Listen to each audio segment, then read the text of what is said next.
डोंबिवलीत भाजपचे माजी नगरसेवक विकास म्हात्रे यांच्या आजी-माजी कार्यकर्त्यांमध्ये जोरदार राडा झाला। तलवार, लोखंडी रॉड आणि दगडांनी मारहाण करण्यात आली।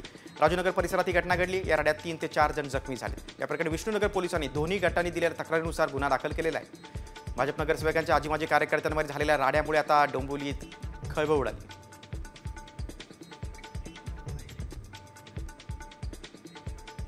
2 कार्यकर्त्यांना मारहाण केली। 2 ते 3 तिघे होते, त्याच्यामध्ये तिघांना एकाला थोडं लागलं पण दोघांना जास्त लागलं।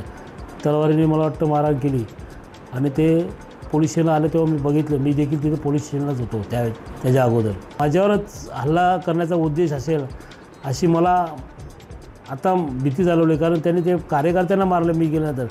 त्याच्यावर देखील गुन्हा दाखल व्हावा आणि यांच्यावर, कारण भविष्यात मला त्याच्यापासून त्रास नको, उद्या मलाही माझ्या जीवाला त्याच्यापासून भीती आहे।